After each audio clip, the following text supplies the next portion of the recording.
Hi,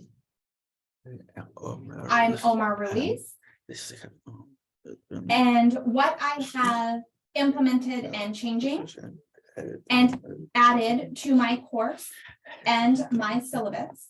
I have changed the language in my syllabus.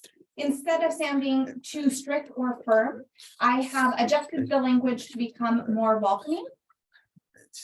And in terms of my office hours, I've changed the wording to make it more welcoming for students to come visit during office hours.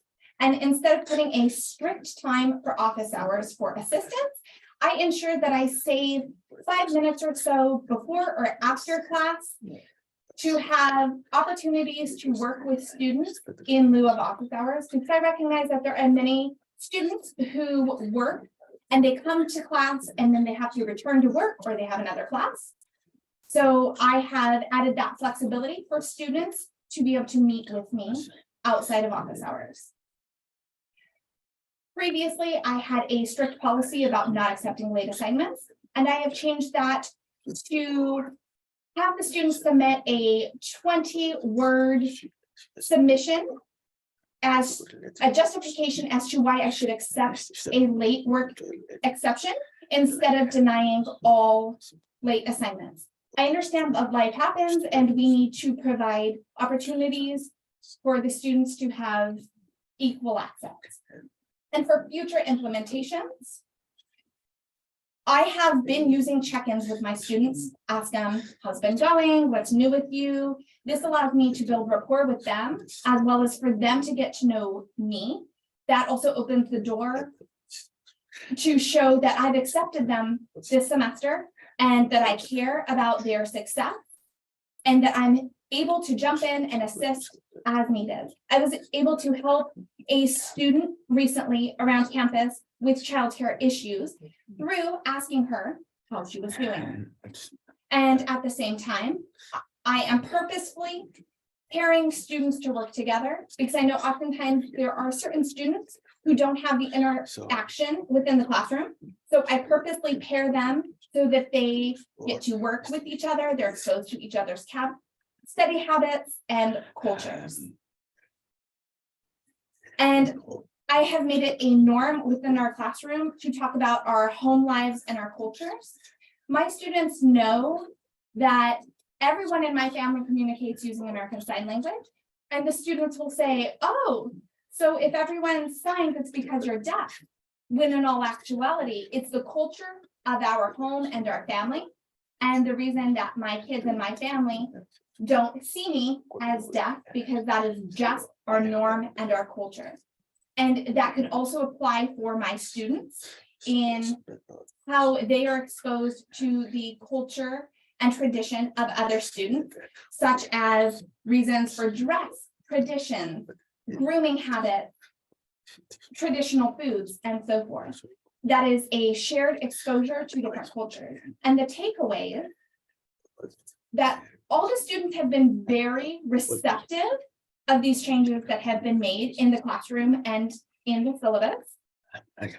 I have noticed that many students have become close with their peers and they're excited to take future classes together. For example, during spring break, I was informed that several of my students got together for a movie night. They go out to Starbucks together, and this is how the policies I've implemented have changed my classroom. We have had sensitive conversations and discussions about what would happen if we'd had these conversations previously. And now I'm noticing that these students are wanting to engage in these sensitive conversations. So having them discuss them, it makes it a norm within our classroom. They don't need to be taboo or they don't need to feel scared. So these are the specific changes that I've made and the things that I plan to continue to implement to show a shared acceptance and also to allow the students to be exposed to new cultures, different traditions, different viewpoints, anti-racism, etc. And Stephanie will be next.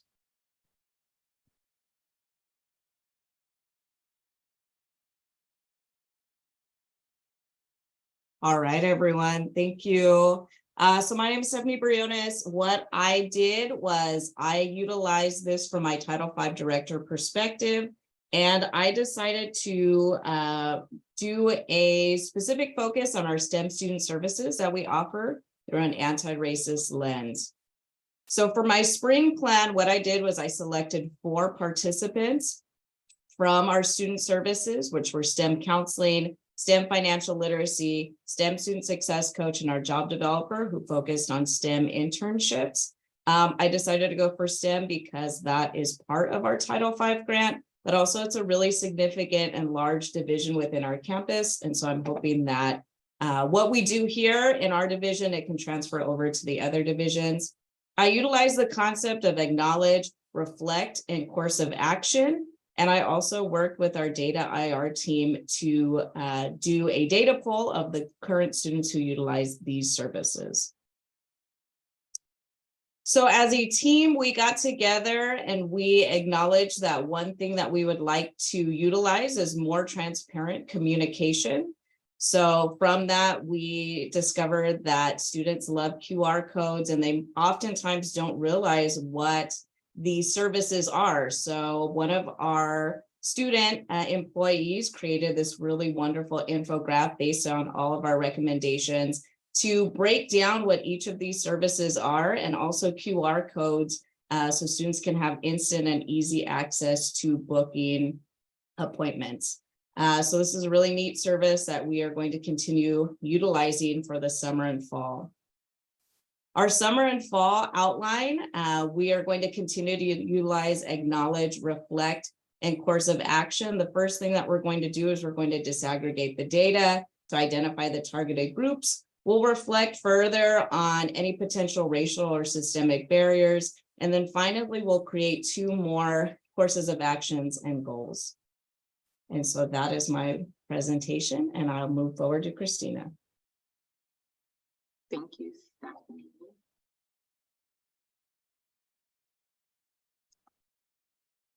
Okay, so to begin, I would say that this presentation on my end, I ended up having to switch from a group communication class to an intercultural communication class due to low enrollment. So my original action plan did not go as planned for that reason. I was able to utilize different aspects of anti-racist pedagogy and strategy. So first, I was able to integrate various OER, Open Education Resource chapters throughout my course, bringing in new topics and different perspectives regarding things like intersectionality. I was also able to create course learning environment agreements with my students rather than providing them for them directly, which is what I normally do. We created them together at the onset of the course regarding my expectations as well as theirs and what they would like to see to have a productive and safe online learning environment together. Additionally, we co-created and revised presentation assignments, choices, and rubrics. For example, I have a Netflix movie presentation assignment where they were able to help choose the movies that they were invested in and liked that demonstrated different cultures, and were able to reflect on those. Additionally, I implemented culturally relevant assignments. We have an actual cultural events essay that reflects different cultures around the world and different things that are taking place. So it takes the scope off of just themselves, even though we are innately self-focused, looking at different cultures and what is impacting them and how we can possibly take a social action stance in those veins. Additionally, they all took a post-survey for overall reflection and impression of the courses, as well as these strategies that were implemented.